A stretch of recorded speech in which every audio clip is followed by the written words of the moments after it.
नमस्कार दोस्तों, 26 अक्टूबर 2023 को कतर की अदालत ने इंडियन नेवी के 8 अफसरों को मौत की सजा सुनाई। ठीक उसके 100 दिन बाद वो रिहा होकर भारत भी लौट आए। पर ऐसा कैसे हो सकता है कि कोई देश अपने कैदियों को रिहा कर दे बिना किसी मांगों के? और क्यों दुनिया के 13 देशों ने हमारे देश के प्रधानमंत्री नरेंद्र मोदी को अपने देश का सर्वोच्च सम्मान दिया है? और कैसे हर देश के मन में भारत राज कर रहा है? और क्यों पाकिस्तान जैसे देश भारत के डर से अभिनंदन जैसे कमांडो को बिना किसी मांगों के छोड़ देते हैं? और ऐसा क्या जादू किया है मोदी सरकार ने जो कोई भी देश भारत के सामने बोलने से कतराता है? और इन 10 सालों में मोदी सरकार ने क्या किया है जानेंगे आज के इसी वीडियो में। तो चलिए शुरू करते हैं। मोदी जी की सत्ता में आई ये 10 साल इंडियन हिस्ट्री के गोल्डन डेज हैं। इन 10 सालों में 5 ऐसी घटनाएं हुई हैं जो अपने आप में एक हिस्ट्री है। 2 साल पहले अचानक शुरू हुई रूस और यूक्रेन की वॉर के बाद सरकार ने ऑपरेशन गंगा चलाकर 22,500 भारतीयों को वहाँ से बाहर निकाला था। इसी तरह 2023 में सूडान से ऑपरेशन कावेरी चलाकर भारत सरकार 3800 लोगों को वहाँ से सही सलामत भारत ले आई। और 2021 में अफगानिस्तान पर तालिबान का कब्जा कर लेने पर ऑपरेशन देवी शक्ति चलाकर वहां फंसे भारतीयों को बचाया था। और फरवरी 2019 में विंग कमांडर अभिनंदन की पाकिस्तान से भारत वापसी को कौन भुला सकता है। मुझे आज भी याद है पाकिस्तान के प्रधानमंत्री का वो भाषण जिसमें वो कहते हैं कि जैसे ही उन्हें अभिनंदन की पाकिस्तान में आ जाने की खबर मिली तो वो घबरा गए। उन्हें इस बात का डर लगने लगा कि अब उस पर मोदी सरकार कोई कहर न बरपा दे।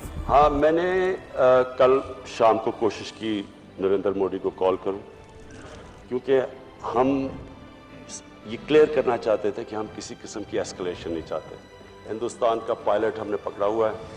हम एज ए पीस जेस्टर हम उसको कल रिहा करने लगे हैं। जी हाँ दोस्तों, यही होता है परसेप्शन। मोदी जी का खौफ था तो पाकिस्तान ने बिना किसी मांग के अभिनंदन को आजाद कर दिया। और 22 फरवरी 2024 को भी कैसे भुलाया जा सकता है, क्योंकि इस दिन कतर से मौत की सजा पाए 8 इंडियन नेवी के ऑफिसर भारत लौटते हैं। भारत सरकार उस कतर के चंगों से 8 भारतीयों को बचा कर ले आई है। वो कतर जिसका अल जजीरा चैनल इंडिया के खिलाफ सबसे ज्यादा प्रोपेगेंडा चलाता है। वो कतर जिसने जोखिम नाइक जैसे इंडियन भगोड़ों को स्पीकर के तौर पर मौका दिया था। इसे देश से भारत सरकार अपने देश के मौत की सजा पाए ऑफिसरों को छुड़वा सकती है तो कुछ भी कर सकती है, क्योंकि रूस से सस्ता तेल खरीदने के बावजूद अमेरिकी राष्ट्रपति मोदी जी को स्टेट गेस्ट बनाकर बुलाते हैं। और फिलिस्तीन सरकार मोदी जी को अपना राष्ट्रीय पुरस्कार देती है। और इजराइल भी भारत को अपना सबसे अच्छा दोस्त मान रहा है। अब भारत कैसे बदलता जा रहा है ये आप सोच ही सकते हैं। और यही नहीं, भारत ने सिक्योरिटी काउंसिल में इजराइल के खिलाफ वोटिंग करने के बावजूद इजराइल से मिलिट्री पार्टनरशिप की है। और भारत उदारता दिखाते हुए अफ्रीकन यूनियन को G20 में स्थायी मेंबर बनवाता है। और मालदीव जैसे गुंडे देश को अपनी औकात भी दिखा दी मोदी सरकार ने। मोदी सरकार की इसी नेक गाँव से दोस्ती ना गाँव से बेर वाली पॉलिसी का ही कमाल है कि पिछले 10 सालों में दुनिया के 13 से भी अधिक देशों ने भारत के प्रधानमंत्री नरेंद्र मोदी को अपने देश का सर्वोच्च सम्मान दे दिया है। इसमें भी मजे की बात यह है कि भले ही विपक्षी मोदी सरकार को मुस्लिम विरोधी समझती है, लेकिन मोदी सरकार के टाइम ही भारत सरकार के सबसे अच्छे रिश्ते अरब देशों के साथ ही हैं। फ्रांस से लेकर सऊदी अरब, अफगानिस्तान, फिलिस्तीन, हर देश की सरकार ने पीएम मोदी जी को अपने देश का सर्वोच्च सम्मान दिया है। दोस्तों, अब आप जान चुके हैं कि मोदी सरकार किस प्रकार विदेशों पर अपना रुतबा जमाए खड़ी है। आपको वीडियो पसंद आए तो लाइक कीजिएगा और चैनल पे नए तो सब्सक्राइब जरूर कर लीजिएगा। मैं मिलने वाला हूँ अगले वीडियो में, तब तक आप मेरे दूसरे वीडियो भी चेक कर सकते हैं।